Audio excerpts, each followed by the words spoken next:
Cincinnati City Council is scheduled to meet at this hour, expected to sign, finally, a budget for next year. After discussions, arguments, and shouting during budget meetings, Council appears to have enough votes to pass the new plan. Deborah Haas joins us live from City Hall, where police and firefighters are at least happy, but others are shocked at the budget. Deb?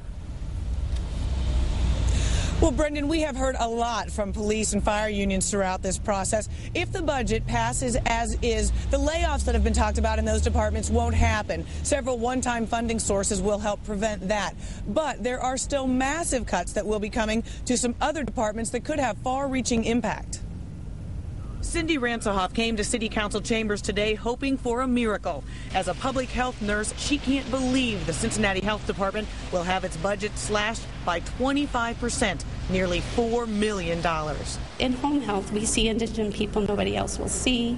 You know, I think I see the face of a poor person or the face of a child who will not be getting the services they could have been getting. People like Ransohoff and Kelly Kohake, who serve the community, say its most vulnerable Cincinnatians will suffer.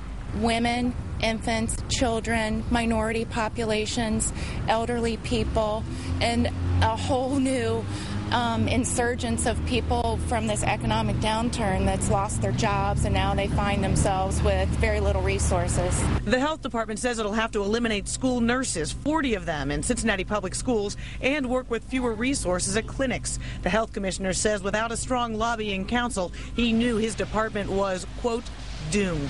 There are some persons on council who clearly don't wish to have a functioning health department. They essentially want to decimate the health department. Along with health department cuts, the park board budget is being slashed by $300,000, and trash pickup will happen every other week. Residents like Stevie Gruder and Jennifer Meredith say council members ought to take a look inside their own chambers and cut a few things. Why don't we cut some of their salaries and the heavy rugs and the real cool air conditioners and stuff, and give it to the locals who are in the trenches, and then let's see what happens.